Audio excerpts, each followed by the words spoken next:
Ladli tour and travel से प्रतिदिन लखनऊ जाना हुआ आसान, कम पैसों में आपको पहुंचाएगी लखनऊ। स्क्रीन पर दिए गए नंबर से संपर्क कर जा सकते हैं। देखिए, इस पे क्या स्टंट है आपकी पार्टी? देखिए भारत को लूटने की नीयत से विदेशी आक्रांताओं ने भारत पर हमला किया।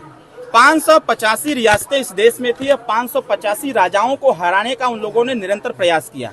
1/3 राजाओं को उन्होंने परास्त किया और परास्त करते हुए जब वो बहराइच के मैदान में पहुंचा, बहराइच पहुंचा क्योंकि उसको नेपाल जाना था, विदेशी लुटेरा आक्रांता था, उसको नेपाल जाना था, नेपाल को कब्जा करना था, उसको नस्ते नाबूद करने का काम किसी ने किया तो चक्रवर्ती सम्राट राष्ट्रवीर राजभर महाराजा सुहेलदेव राजभर। यह पूर्व की सरकारें चाहे केंद्र की रही हो चाहे प्रदेश की सरकारें रही हो, उन्होंने हमेशा आक्रांताओं के इतिहास को बढ़ाने का काम किया।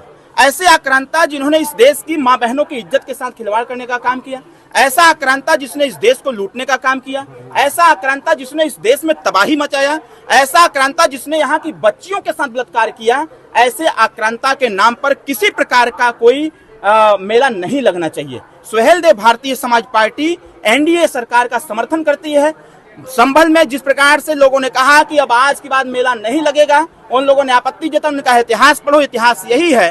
राजा सुहेलदेव राजभर जी ने जब ऐसे विदेशी आक्रांता जो 2.5 लाख की सेना लेकर के भारत पर हमला किया था, भारत को लूटने का काम किया, यहाँ की संस्कृति सभ्यता को तार तार किया, सनातन पद्धति सनातन परंपरा को तार तार किया, यहाँ की व्यवस्थाओं को डैमेज करने का काम किया, सोमनाथ मंदिर जो देश की आस्था का केंद्र था उसको धराशाही करने का काम किया, अयोध्या को मंदिर को तोड़ने का काम किया। ऐसे व्यक्ति के नाम पर अगर पूरे प्रदेश नहीं पूरे देश में कहीं भी मेला लगता हो तो डॉक्टर अरविंद राजभर सरकार से यह कहना चाहती है कि ऐसा मेला बंद होना चाहिए। मेला लगे सर सैयद अहमद खां के नाम पर, मेला लगे अशफाक उल्लाह खां के नाम पर, मेला लगे दामोदर चापेकर के नाम पर, मेला लगे महाराजा सुहेलदेव राजभर के नाम पर, मेला लगे पृथ्वीराज चौहान जी के नाम पर, मेला लगे गुहराज निषाद के नाम पर, न कि ऐसे आक्रांता, ऐसे लुटेरा, ऐसे जो कुकर्म करने वाले लोग थे, ऐसे लोगों के नाम पर कभी मेला नहीं लगना चाहिए। सरकार ने अगर पहल किया है तो सरकार के साथ सुहेलदेव भारतीय समाज पार्टी खड़ी है और हम हमेशा अनुरोध भी कर रहे हैं जनता से कि जनता इसकी मांग करे कि ऐसे आक्रांताओं के नाम पर किसी प्रकार का कोई आयोजन नहीं होना चाहिए। आपकी पार्टी का क्या स्टंट है? जी, अगर आयोजन होता है तो इस पे पार्टी पुरजोर विरोध करेगी। और पहली बात कि मेला लगने नहीं दिया जाएगा, ये योगी जी की सरकार है। हम हमेशा अपनी संस्कृति और सभ्यता, अपनी परंपरा को निरंतर आगे बढ़ाने का हमने संकल्प लिया है, न कि ऐसे आक्रांताओं को जिसने लगभग 1000 साल पहले जो आकर के भारत देश में तबाही मचाया था, अब उसको हम बढ़ने नहीं देंगे। हम नहीं, हम तो एक पॉलिटिकल पर्सन, हम नहीं, यहाँ की जनता स्वतः चाहती है कि जिस आक्रांता ने इस देश को लूट करके बर्बाद कर दिया उसके नाम पर कोई आयोजन नहीं होगा। आयोजन करके सरकार का पैसा वेस्ट नहीं करेंगे, जनता का टाइम वेस्ट नहीं होने देंगे।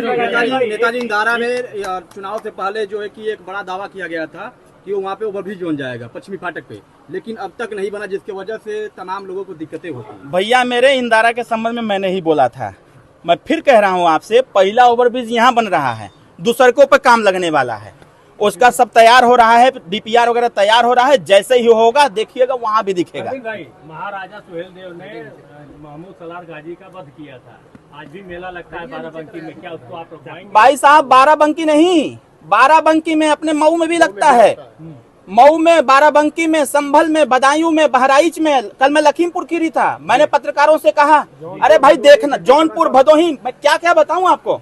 यह मेला जानते हैं, अभी मैं कल लखीमपुर खीरी था, लखीमपुर खीरी में जिस प्रकार का मैंने टटोला कि लोगों के मन मस्तिष्क में है, कहीं ना कहीं उसको निकालने की आवश्यकता है। और मैं घोषणा करता हूं 10 जून 2025 को उसी बहराइच में महाराजा सुहेलदेव राजभर के नाम पर सुहेलदेव भारतीय समाज पार्टी मेला लगाएगी। उसी स्थान पर सुहेलदेव भारतीय समाज पार्टी महाराजा सुहेलदेव राजभर के नाम पर 10 जून 2025 को बहराइच में मेला लगा करके पूरे प्रदेश के लोगों को आमंत्रित करेगी।